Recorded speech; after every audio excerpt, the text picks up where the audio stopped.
You remember this song, I'm Coming Home for Christmas, by Bing Crosby, way back in 1943. It goes like this. The season is turning to Christmas. I'm longing to be by my dear mother's side.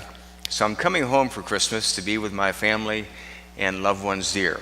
As I read the letter she wrote me, just her mother home alone, who's longing for Christmas to come back for presents underneath the tree. The song was originally written to honor soldiers overseas who long to be home on Christmas, but its spirit says something to all of us about the longing for home at Christmas.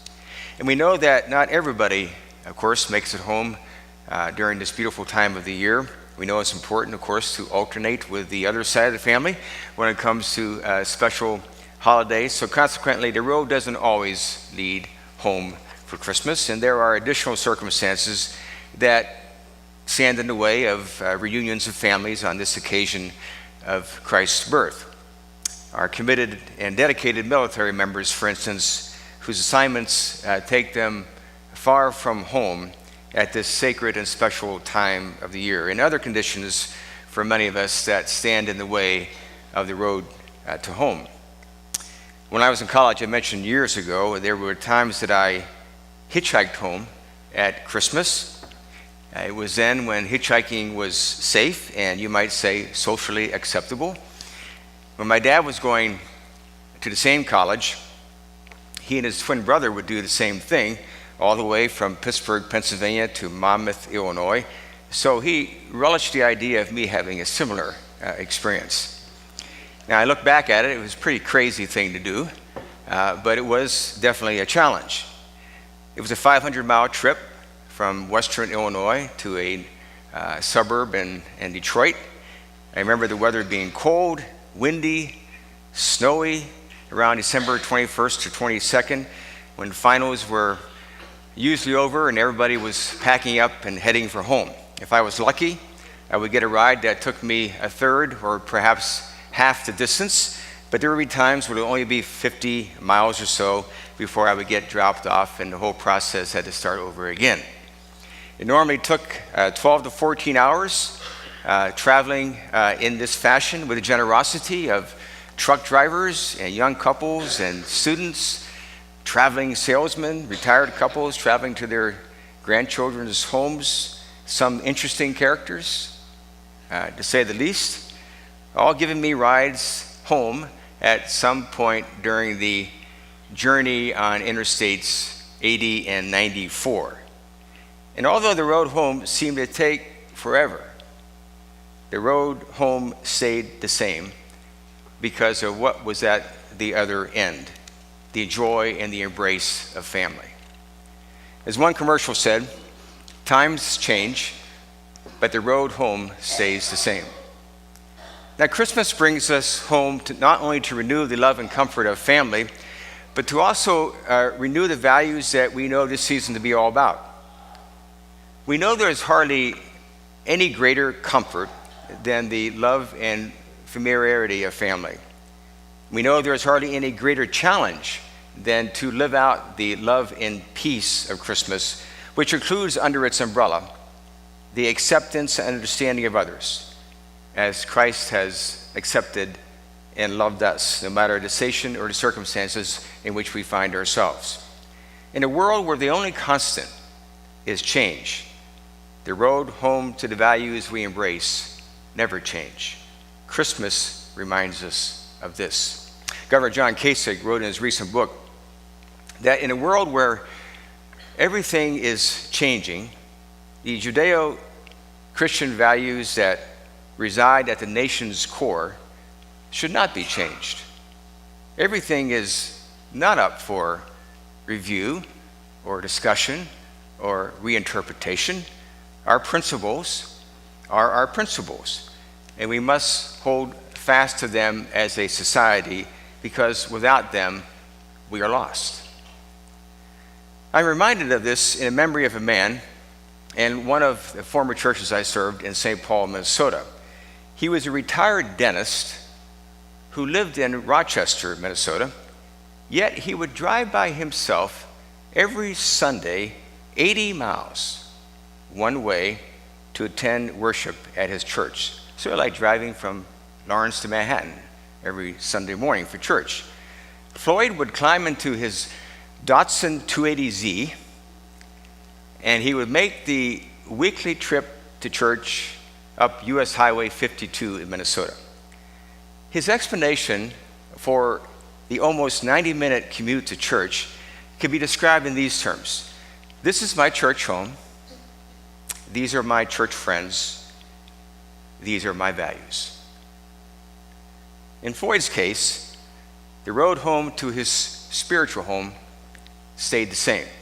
You see, it is the constancy of the values and the people that make a difference.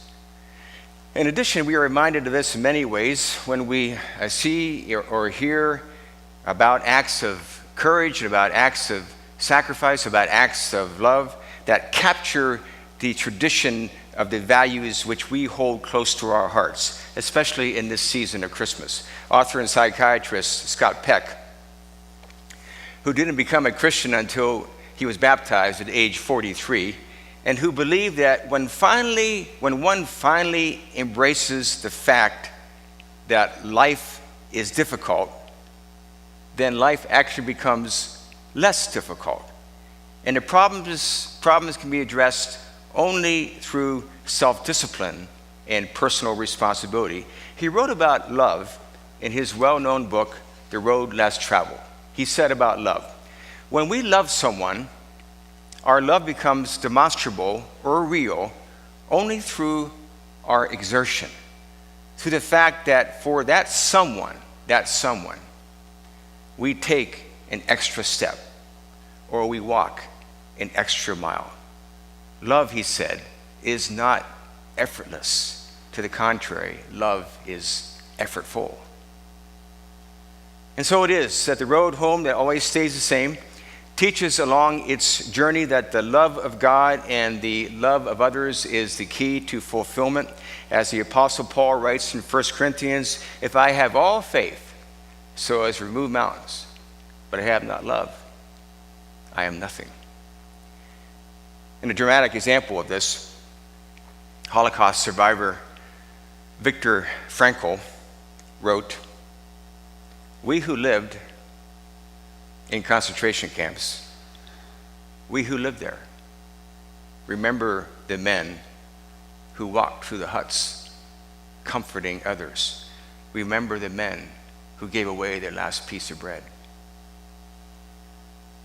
Similar values were awakened in New York Times reporter Rory Reid, who recently passed away and who covered civil rights in the 1960s and 70s for the newspaper. Born in the western hills of Arkansas, Mr. Reid was at the Pettus Bridge in Selma, Alabama, as a reporter in what was known as Bloody Sunday, when troopers tore through a column of African American demonstrators with tear gas and nightsticks and whips. As the protesters, said the paper, went down under the swinging of billy clubs, a cheer went up from the spectators lining the south side of the street. Remembering the scene years later, Rory Reid wrote, I hope never again to see such hatred in the eyes of men and women. Never again. But Mr. Reid's road home to the values he knew he should cherish actually came when he was a boy working in his father's grocery store, and the conversations that he repeatedly had with one of the black customers about segregation, which, as he said, it helped awaken me from generations of family prejudice, not quite dormant in my young mind. The road home always stays the same, doesn't it? When it comes to loving your neighbor as Jesus loved you. And it is that the Lord calls us to return to the road that leads us to the unchangeable nature of God's love and grace and peace. Similar to the prodigal son who veered off, as my brother preached about a month ago, on the wrong road, he returned to the road that stayed the same, indisputable in its values. And it is that we have reminders of this every Christmas season. The Christmas Eve Upper Room devotional this year talks about the symbolism of the lighting of the candles and how when too much wax collects around the flame, we know it can extinguish the light unless one tilts the wax away from the flame. The writer indicated that the wax symbolizes everything that can stand in the way of the light of Christmas. And we can quickly dismiss Simeon's words in Luke about the child Jesus, a light for the revelation to the Gentiles and for the glory to your people Israel. We do this with such things as ingratitude, worry, and negative thoughts, not forgiving ourselves or not forgiving others, being judgmental, focusing on material possessions, stressing over what others think of us. Instead, we can remain on the road which requires us to focus on loving God and family rather than on the things and the opinions of the world.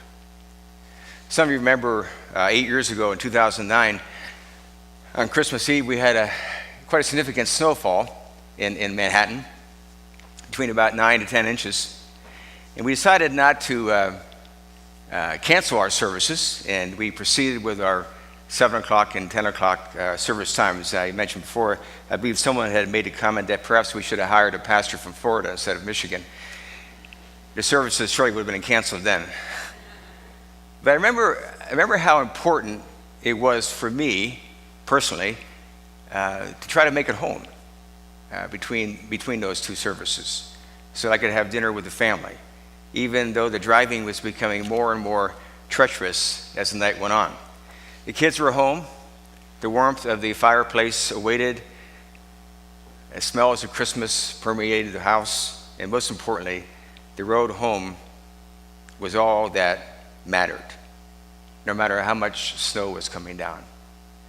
Then there would be the road back to the church with the snow coming down even heavier, and the road home again as the snow continued to fly on this magical white Christmas Eve.